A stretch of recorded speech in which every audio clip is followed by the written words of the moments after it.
എല്ലാവർക്കും നമസ്കാരം. പുതിയ ഒരു വീഡിയോയിലേക്ക് സ്വാഗതം.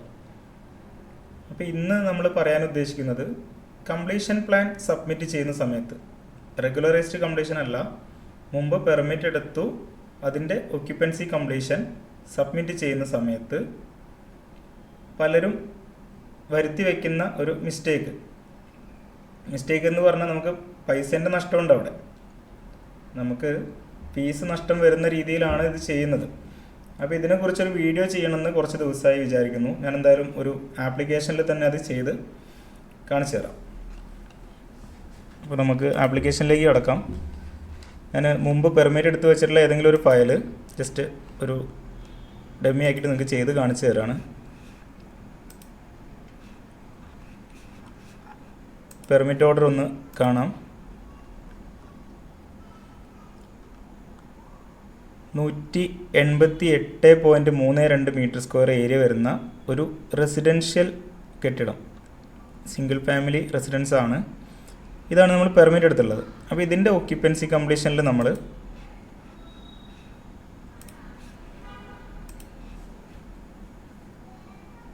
ഏരിയ വ്യത്യാസങ്ങളുണ്ടെങ്കിൽ നമുക്ക് ഒക്യുപ്പൻസി കംപ്ലീഷനിൽ ഇപ്പോൾ ഡയറക്റ്റ് കാണിക്കാൻ പറ്റും. പെർമിറ്റ് റിവൈസ് ചെയ്യേണ്ട ആവശ്യമൊന്നുമില്ല, എല്ലാവർക്കും അറിയാവുന്ന കാര്യമാണ്. അതുപോലെ തന്നെ നമുക്ക് ഒക്യുപ്പൻസി കംപ്ലീഷനിൽ ഇപ്പോൾ ചെയ്യാൻ പറ്റുന്നൊരു സൗകര്യം എന്ന് പറഞ്ഞു കഴിഞ്ഞാൽ വളരെ മുമ്പൊന്നും അത് ഉണ്ടായിരുന്നില്ല. ഇപ്പോൾ നമുക്കത് ചെയ്യാൻ പറ്റുന്നുണ്ട്. അതായത് സിംഗിൾ ഫാമിലി റെസിഡൻസ് അല്ലെങ്കിൽ മറ്റേതെങ്കിലും ഒക്യുപ്പൻസിയിൽ പെർമിറ്റ് എടുത്തിട്ടുള്ളൊരു കെട്ടിടത്തിന് നമുക്ക് വേണമെങ്കിൽ കംപ്ലീഷൻ സമയത്ത് ഒക്യുപ്പൻസി ചേഞ്ച് ചെയ്ത് കാണിക്കാൻ പറ്റും. അതിനുള്ള സൗകര്യം കേസ്മാർട്ടിൻ്റെ ഒക്യുപ്പൻസി കംപ്ലീഷനിൽ ഉൾപ്പെടുത്തിയിട്ടുണ്ട്.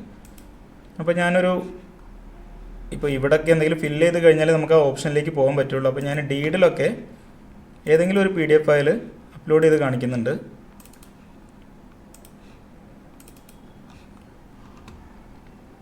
പൊസഷൻ ലാൻഡ് ടാക്സിലൊക്കെ ഞാൻ ഏതെങ്കിലും ഒരു ഫയൽ അപ്ലോഡ് ചെയ്ത് ജസ്റ്റ് പ്രൊസീഡ് കൊടുത്ത് കാണിക്കുന്നുണ്ട്. അതുപോലെ ഓതറൈസ്ഡ് ബിൽഡിംഗ് നമ്പറൊക്കെ ഏതെങ്കിലും ഒരു നമ്പർ കൊടുക്കുന്നുണ്ട്.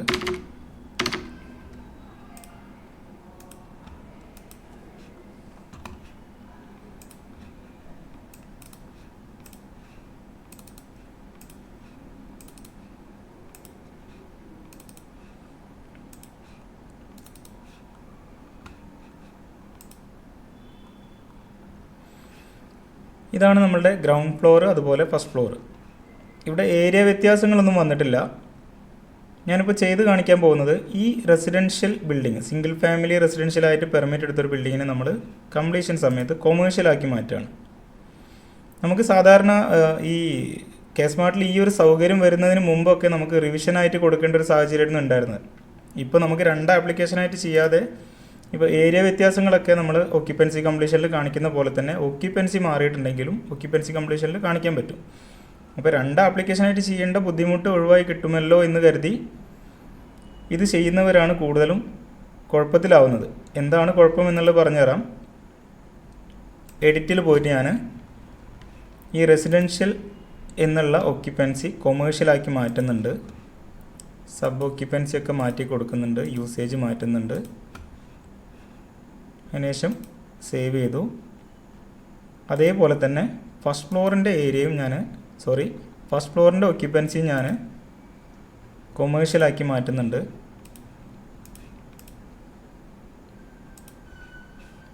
സേവ് കൊടുത്തു.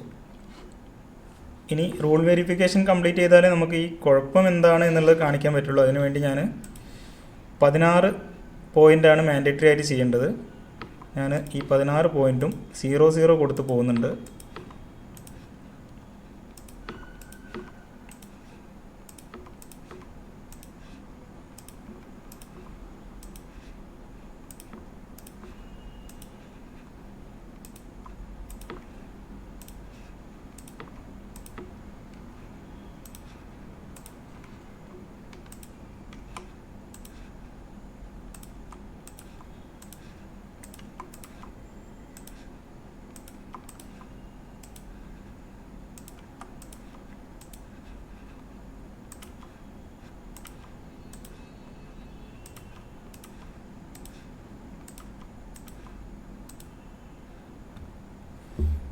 ഓക്കെ, അതിനുശേഷം പ്രൊസീഡ് കൊടുക്കുന്നുണ്ട്.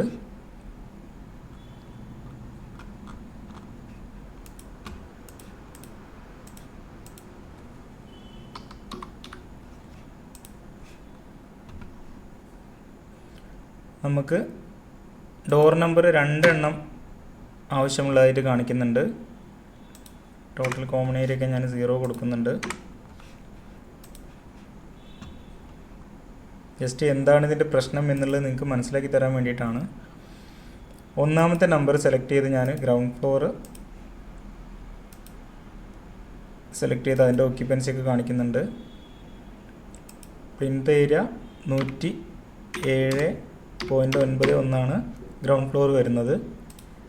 കോമൺ ഏരിയ ഒക്കെ 0 കൊടുക്കുന്നുണ്ട്. റൂഫ് ടൈപ്പ് മാറ്റുന്നുണ്ട്, അതുപോലെ ഫ്ലോർ ടൈപ്പ് കൊടുക്കുന്നുണ്ട്. എല്ലാം നമ്മൾ സാധാരണ ഫില്ല് ചെയ്യുന്ന പോലെ തന്നെ എല്ലാ കാര്യങ്ങളും ഒന്ന് ഫില്ല് ചെയ്യുക. ഇവിടെ ഓക്യുപ്പൻസി മാറിയത് ജസ്റ്റ് കാണിച്ചു കഴിഞ്ഞാൽ എന്താണ് പ്രശ്നം വരുന്നത് എന്നുള്ളത് ഒന്ന് മനസ്സിലാക്കി തരാൻ വേണ്ടി മാത്രമാണ് ചെയ്യുന്നത് കേട്ടോ. ഗ്രൗണ്ട് ഫ്ലോർ ചെയ്ത പോലെ തന്നെ ഫസ്റ്റ് ഫ്ലോർ, അതായത് രണ്ടാമത്തെ നമ്പർ നമ്മൾ ചെയ്യാൻ പോവുകയാണ്. 80.41 ഏരിയ വരുന്നത്. ഓക്യുപ്പൻസി കൊമേഴ്ഷ്യൽ ആക്കുന്നുണ്ട്.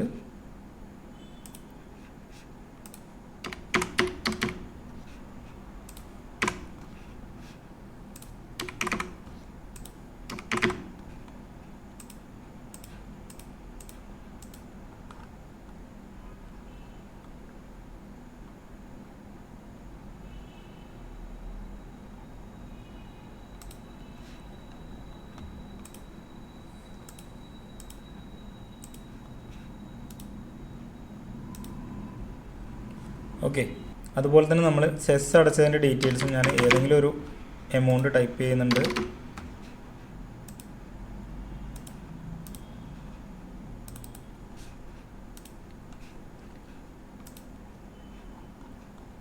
ഓക്കെ, ഇത്രയും കഴിഞ്ഞ് കഴിഞ്ഞാൽ നമ്മൾ പെർമിറ്റ് ഫീൻ്റെ ഓപ്ഷനിലേക്ക് കിടക്കുകയാണ്. കംപ്ലീഷൻ സമയമാണ്. പെർമിറ്റ് ഫീ അവിടെ വരണം എന്നുണ്ടെങ്കിൽ കംപ്ലീഷൻ സമയത്ത് ഏരിയ വ്യത്യാസങ്ങളോ ഓക്യുപ്പൻസി ചേഞ്ചോ നടന്നിട്ടുണ്ടാവണം. പക്ഷേ ഇവിടെ കണ്ടോ, 30,131 രൂപയാണ് പെർമിറ്റ് ഫീ ആയിട്ട് കാണിക്കുന്നത്. അഡീഷണൽ ഫീ ആണ് കേട്ടോ. അപ്പോൾ ഈ 30,131 എന്ന് പറയുമ്പോൾ നമ്മൾ അതിൻ്റെ കാൽക്കുലേഷൻ ഒന്നും നോക്കാതെ നേരെ പോയി പൈസ അടയ്ക്കല്ല വേണ്ടത്. ഇപ്പോൾ 188.32 മീറ്റർ സ്ക്വയർ. മുനിസിപ്പാലിറ്റികളിൽ 80 രൂപയാണ് 150 മീറ്റർ സ്ക്വയറിൻ്റെയും 500 മീറ്റർ സ്ക്വയറിൻ്റെയും ഇടയ്ക്ക് വരുന്ന കൊമേഴ്ഷ്യൽ ബിൽഡിങ്ങുകൾക്ക് പെർമിറ്റ് ഫീ അടയ്ക്കേണ്ടത്. അപ്പോൾ 188.32 ഇൻറ്റു 80 15,065. ഇത്രയാണ് നമ്മൾ പെർമിറ്റ് ഫീ ആണെങ്കിൽ അടയ്ക്കേണ്ടത്. അപ്പോൾ നമുക്കിവിടെ സംഭവിച്ചിട്ടുള്ളത് സെയിം ഏരിയ തന്നെ മറ്റൊരു ഓക്യുപ്പൻസിയിലേക്ക് മാറി എന്നുള്ളതാണ്. ഇവിടെ ഈടാക്കിയിട്ടുള്ളത് ഇതിൻ്റെ നേരെ ഇരട്ടി തുകയാണ്, 30,131. അതായത് ഈ ഒരു ബിൽഡിങ്ങിനെ റെഗുലറൈസ് ചെയ്യുമ്പോൾ, കൊമേഴ്ഷ്യൽ ബിൽഡിംഗ് ആക്കി റെഗുലറൈസ് ചെയ്യുമ്പോൾ എത്ര രൂപയാണോ അടയ്ക്കേണ്ടത് അത്രയും രൂപ ഇവിടെ അടയ്ക്കേണ്ടി വരികയാണ്. നമ്മൾ മുമ്പ് പെർമിറ്റ് എടുത്തിട്ടുള്ളതാണ്, പെർമിറ്റ് ഫീ അടച്ചിട്ടുള്ളതാണ്. ആ എമൗണ്ട് ഇവിടെ മൈനസ് ചെയ്യൊന്നും ചെയ്തിട്ടില്ല. അപ്പോൾ നമ്മൾ റിവിഷൻ കൊടുത്ത് ഓക്യുപ്പൻസി ചേഞ്ച് ചെയ്യേണ്ടതിന് പകരം ഓക്യുപ്പൻസി കംപ്ലീഷനിൽ ഓക്യുപ്പൻസി മാറ്റി കൊടുക്കുകയാണെങ്കിൽ ഈ രീതിയിലാണ് ഫീ ഈടാക്കുന്നത് കേട്ടോ. അതായത് നമ്മൾ മുമ്പ് പെർമിറ്റ് ഫീ അടച്ചത് പോയി എന്ന് മാത്രമല്ല, നിലവിൽ നമ്മൾ കംപ്ലീറ്റ് ചെയ്ത മുഴുവൻ ഏരിയയ്ക്കും റെഗുലറൈസേഷൻ ഫീ ആണ് ഈടാക്കിയിട്ടുള്ളത്. ഇത് അടച്ചു കഴിഞ്ഞാൽ നമുക്ക് ഡയറക്റ്റ് കംപ്ലീഷൻ ആയിട്ട് തന്നെ ഫയൽ ആപ്ലിക്കേഷനൊക്കെ സബ്മിറ്റ് ചെയ്യാം. പക്ഷേ ഇതൊക്കെ ഈ 188 മീറ്റർ സ്ക്വയർ വരുന്ന കൊമേഴ്ഷ്യൽ ഏരിയയ്ക്ക് ഇത്രയും വന്നിട്ടുണ്ടെങ്കിൽ ഒരു 1000 മീറ്റർ സ്ക്വയർ ഒക്കെ വരുന്ന ഏരിയയ്ക്ക് എത്ര വരും? അപ്പോൾ 2 ആപ്ലിക്കേഷനായിട്ട് പോകേണ്ടത് ബുദ്ധിമുട്ടാണ് എന്ന് കരുതി ഓക്യുപ്പൻസി കംപ്ലീഷനിൽ ഓക്യുപ്പൻസി ചേഞ്ച് ചെയ്യുന്ന സമയത്ത് ഇത്രയും വലിയൊരു തുക അടയ്ക്കേണ്ട രീതിയിലേക്ക് പോകും. ഈ ഒരു കാര്യം അറിയാത്തവർക്ക് വേണ്ടിയിട്ടാണ് പറഞ്ഞു തരുന്നത് കേട്ടോ. എല്ലാവരും സാമ്പത്തികമായി ഒരുപോലെ ആയിരിക്കണം എന്നില്ല. അപ്പോൾ ഈ ബുദ്ധിമുട്ട് അനുഭവിക്കുന്നവർക്ക് വേണ്ടിയിട്ടാണ് ഇങ്ങനൊരു വീഡിയോ ചെയ്തിട്ടുള്ളത്. ജസ്റ്റ് ഈ ഒരു കാര്യം ഒന്ന് മനസ്സിലാക്കി തരിക എന്നുള്ളൊരു ഉദ്ദേശം മാത്രമേ ഉണ്ടായിരുന്നുള്ളൂ. പിന്നെ നമ്മളുടെ പുതിയ അമെൻമെൻറ്റും കാര്യങ്ങളൊക്കെ ആയിട്ട് ബന്ധപ്പെട്ട് അപ്ഡേഷൻ നടന്നുകൊണ്ടിരിക്കുകയാണ് കേസ് മാർട്ടിനകത്തൊക്കെ.